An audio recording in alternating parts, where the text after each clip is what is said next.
Salut à tous, c'est le Sneakers. Aujourd'hui on se retrouve pour une nouvelle vidéo. Aujourd'hui mes sneakers les plus chers. J'ai l'impression de faire une vidéo à Nixem les pires, sauf que là c'est les plus chers. En fait récemment j'ai fait un Excel répertoire un petit peu toutes mes paires de sneakers. C'est un petit peu le truc à faire quand tu as pas de paires. C'est ce que tous les sneakers aident entre guillemets. Repousse ce truc parce que c'est vraiment trop chiant. Et justement pendant le confinement j'en ai profité et je l'ai fait. Et du coup c'est assez cool parce que du coup tu peux trier donc, par la marque, par le modèle etc. Et surtout par le prix. Et en fait du coup j'ai classé toutes les paires par le prix. Et du coup c'est peut-être sympa de le partager mais sans plus vu qu'on est en France. Tout ce qui est autour de l'argent c'est moyen. Et en fait, il y a le youtubeur Ruby qui a fait une vidéo sur le sujet. Donc il a fait une vidéo mes sneakers les plus chers et il a eu de super retours. Et du coup j'étais assez surpris, je me suis dit c'est plutôt cool, moi je vais peut-être pouvoir potentiellement le faire également. Il y a Maxence qui a suivi le truc aussi. Et il me semble qu'il y a même Tonton Gift qui a fait une vidéo sur toute sa collection. Lui il a vraiment tout estimé. Je crois qu'il a 90K, un truc comme ça, ce qui est plutôt lourd. Bon nous on est sur des modèles qui sont très sympas mais on n'est pas non plus dans ces chiffres là. Et également petite précision qui me paraît évidente, mais je fais pas ça pour me vanter, c'est juste j'ai envie de partager des trucs qui me font kiffer et qui potentiellement peuvent vous faire kiffer également. Bon, j'espère que ça va vous plaire. Également aujourd'hui on va parler de cote et justement le principe de la cote c'est qu'elle peut varier, donc parfois elle va être plus haute ou plus basse. Donc là s'il faut dans une semaine, dans 2 semaines, même dans 2 ans, les paires n'auront pas forcément le même prix. D'ailleurs pour le prix je me suis fixé sur du coup le prix de la paire DS du coup de ma taille autour des 9,5 US sur le site du coup de StockX. J'ai fait une moyenne plus ou moins entre le prix moyen de vente de la paire plus le prix actuel de vente dans ma taille. Donc je pense que c'était plus ou moins ça le prix DS. Même si également vous pouvez trouver la paire potentiellement moins chère à des particuliers ou à d'autres revendeurs, mais là, on va dire que c'était plus simple pour la vidéo. On va dire du coup c'est une cote plus, on va dire la cote entre guillemets plus chère. Si tu veux pas te prendre la tête, tu vas acheter la paire tout de suite, tu vas là-bas, même si du coup tu as potentiellement de risque d'avoir une fausse. Du coup je pense qu'on est plus ou moins fixé, j'ai toutes les paires devant moi, j'ai hâte de vous les présenter parce que là j'ai genre 7-8 paires qui sont plutôt lourdes, là je vais pas vous cacher, ça fait plutôt zizir. On attaque du coup avec un petit clin d'œil, donc celle-là c'est la hyper adapte. J'ai ça dans le sens où en fait celle-là a pas vraiment de cote, en tout cas elle a une cote inférieure à son retail, mais c'est surtout que le retail était extrêmement élevé. On était autour de 700 € du coup pour les premiers modèles, ça c'est le premier modèle qui était sorti en France. Du coup je m'étais procuré pour l'expérience etc, même si je ne l'ai pas vraiment utilisé. Mais du coup c'était plus un clin d'œil dans le sens, elle a pas vraiment de cote. Pour les prochaines paires on va parler que de paires qui ont une cote, parce que en soi j'achète une Dior B23, je vous dis qu'elle a 800 € et voilà c'est ma sneakers la plus chère. Mais voilà c'était juste pour le petit clin d'œil pour montrer qu'il y a des paires qui ont juste un retail élevé de base. Et donc voilà, première paire, la Hyper Adapt 1.0 du coup OG, donc ça c'est la Blue Lagoon je crois elle s'appelle. Première paire Hyper Adapt sortie en France, donc là pour une cote avoisinant les 600 €. On attaque chez Yeezy avec la 350 V2 Oreo, donc ça c'est une de mes V2 préférées, j'aime beaucoup cette paire, c'était ma première 350, donc voilà pas mal de soutien, j'aime bien cette paire. Et du coup je crois qu'on est autour des 750 € entre guillemets en moyenne pour ce modèle DS sur StockX. Par exemple pour vous donner un ordre d'idée, celle-là je crois qu'elle a été à 700 € en moyenne de vente, je parle en euros, il n'y a pas de dollars, j'ai fait la conversion. Mais la paire qui était en vente à ma taille sur le site était genre à 1080 €, tu vois, donc tu vois c'est pour ça que je dis que ça peut potentiellement varier. Si j'avais vraiment fait une moyenne, s'il faut elle serait à 900 €, mais j'ai estimé plus ou moins 750 € pour cette petite 350 V2 Oreo qui est quand même plutôt chouette. Encore une V2, donc celle-ci c'est la Bread, personnellement je la kiffe, c'est une de mes préférées, toute noire, vraiment super simple, mais une de mes préférées. Donc voilà, je crois que celle-là on est autour des 800 €, ce qui commence à être assez important. Pareil, la moyenne, c'est comme la précédente, je crois qu'elle était genre à 700 € en moyenne, mais je crois que le prix de la dernière vente, j'aurais été à plus de 1000 €, tu vois. Donc j'ai fait une petite moyenne, 800 balles, je pense qu'elle est quand même plus chère que la Oreo, mais elle est pas non plus ultra chère, un truc, c'est quand même super cher, mais je veux dire, je vais pas non plus l'estimer à plus de 1000 € je pense. On poursuit avec une V1, donc encore une 350 Black, on vient de faire 3 d'affilée du coup. Donc celle-là c'est la Pierre Black, j'imagine que vous l'avez reconnue. Du coup on est plus ou moins autour des 800 €, pareil que la Bread, sauf que celle-là je l'ai mis après parce que vu que c'est une V1 potentiellement la cote va être plus importante dans le temps. Vu que les V2 elle est encore d'actualité, potentiellement ils vont faire un restock ou ils vont faire un modèle similaire. Après, vu que les V2 sont potentiellement plus appréciés que les V1, je sais pas, peut-être qu'elle va continuer à monter, j'en sais rien, mais en tout cas, moi je la mets avant, vu que c'est plus ou moins le même prix. Mais c'était surtout le prix de vente moyen qui était plus important, on était genre aux alentours des 850 €, mais vu que la dernière vente était pareil à 750 €, j'ai dit plus ou moins 800, je pense que c'est plus ou moins ce que vaut cette magnifique petite Pirate Black.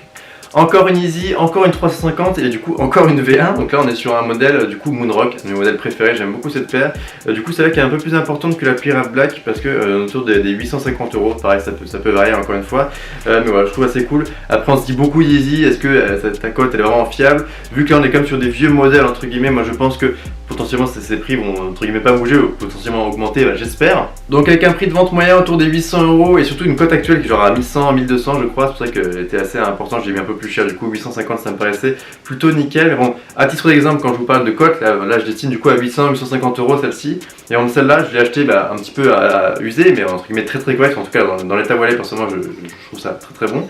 Et je crois que je l'ai payé genre 400, 500 €, tu vois. Ce qui reste très important, mais ce qui reste beaucoup moins cher, limite 2 fois moins cher que la cote que je vous ai dit. Donc c'est pour ça que c'est pas non plus ultra viable. C'est juste pour la vidéo, c'est plus simple et surtout que c'est plus vendeur quoi. Ouais, elle coûte 800 € quoi. Donc voilà, c'est à prendre en compte, même si pour le coup c'est une bonne affaire, donc c'est entre guillemets rare, donc c'est plus compliqué à voir. C'est pour ça que du coup les paires sont plus chères parfois. Ok, on finit avec Yeezy. Donc là c'est un modèle 750. Donc pareil, celle-là je pense que c'est un modèle qui vont entre guillemets les moins décotés, vu que c'était les premiers modèles de chez Adidas Yeezy. Donc cette fois-ci on est sur le coloris chocolate, pareil. J'estime autour des 850 € celle-ci, avec une vente moyenne autour des 800 balles et une cote entre guillemets actuelle à un peu plus de 1000. Je pense que c'est plus ou moins ce qu'elle vaut entre guillemets neuve.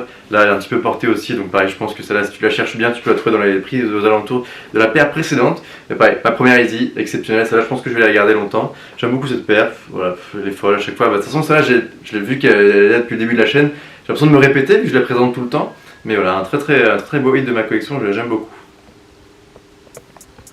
On quitte Yeezy et on rentre du coup dans les 4 chiffres avec la chaîne Wotherspoon. Donc là, un des plus beaux hits de ma collection, franchement je la kiffe vraiment. Donc là du coup on est sur un 1100 € à peu près de ce que j'ai estimé, parce qu'on est sur un prix de vente moyen de 1000 € et sur une vente à peu près moyenne actuelle de 1200 €. Parce que du coup il faut savoir que cette paire au début, en tout cas quand elle était sortie, bon il y avait des gros pics, mais un petit peu après elle était genre à 500-600 balles à DS. Donc franchement, c'est-à-dire que là il y a des paires qui ont été vendues genre à 1500 tu vois, pour compenser les débuts des ventes.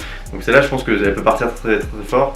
Pareil, dans des stores entre guillemets resell un peu luxe, tu peux la vendre facilement pour 2000 €. Quand tu regardes les vidéos là, où je sais plus comment ça s'appelle, où ils prennent une célébrité et ils l'emmènent dans un sneaker shop aux States, parfois ils s'en font plaisir, hein. Ils leur envoient des Sean à 2000 balles, des Travis à 3000, hein. Ils se régalent. Hein. Donc voilà, encore une fois ça peut varier, même si celle-là je pense que là on a vu quand même pas mal de paires hype, même s'il y a des paires un petit peu anciennes. Mais celle-là, même si c'est une paire hype, ça reste quand même une paire exceptionnelle et vu qu'elle a entre guillemets marqué son époque, je pense qu'entre guillemets elle va être plus ou moins durable dans le temps. Et ça m'étonnerait pas qu'elle cote encore une fois très cher plus tard, comme genre une Para ou tu vois une Amsterdam. Enfin, en tout cas, personnellement, c'est comme ça que je l'aperçois et je mise beaucoup dans cette paire pour m'acheter une voiture. Je déconne pas du tout. En tout cas, je serais fier d'avoir entre guillemets cette paire, tu vois, à 30 ans dans mon appart ou dans ma maison en tant qu'œuvre d'art. Enfin, en tout cas, j'espère, on verra.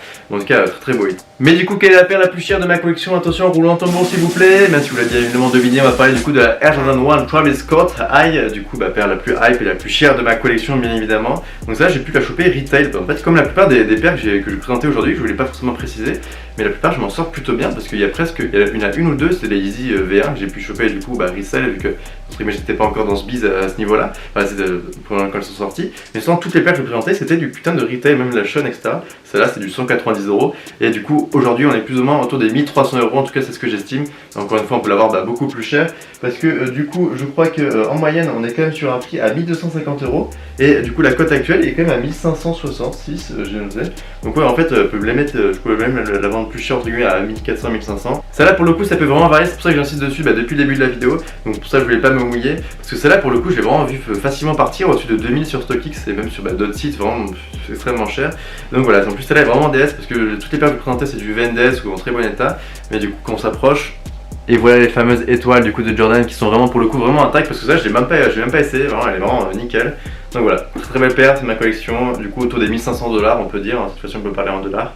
Voilà, super Graal, hâte de la porter, non je déconne pas du tout. Petit bonus du coup, celle-là c'est une Karoo Fusion 2.0 qui était en collaboration avec Colette, donc Colette, shop mythique encore une fois, du coup qui a fermé, et en fait je me suis dit que personnellement les cotes des paires elles avaient vraiment explosé, en fait pas tant que ça vu qu'il y a quand même beaucoup de paires hype, et celle-là elle passe entre les mailles du filet, du coup profitez-en si vous voulez choper une petite Colette, franchement moi je trouve ça vraiment super cool, et ça a vraiment un côté historique sympa en tout cas dans le milieu de la sneaks. Donc celle-là on est sur du coup la dernière collaboration qui est sortie avec Colette, on est sur un 500 exemplaires normalement, et celle-là il n'y a aucune paire à vendre sur StockX par exemple pour vous dire, donc je sais pas forcément comment l'estimer, après puis c'est pas non plus une paire hype ni exceptionnelle, moi je trouve c'est le code couleur Colette, personnellement moi je suis extrêmement fan, mais vu que Karoo c'est pas non plus une marque ultra connue, donc s'il faut elle coûte 200 comme 3000, je sais pas, donc voilà, n'hésitez pas à me dire dans les commentaires si vous avez déjà acheté ce genre de paire resell, ou si justement vous la possédez, ou si vous avez déjà vu des ventes ou quoi, mais personnellement j'ai jamais suivi, là je me suis intéressé du coup pour la vidéo, et ouais pour le coup elle est entre guillemets inestimable, donc même si je pense que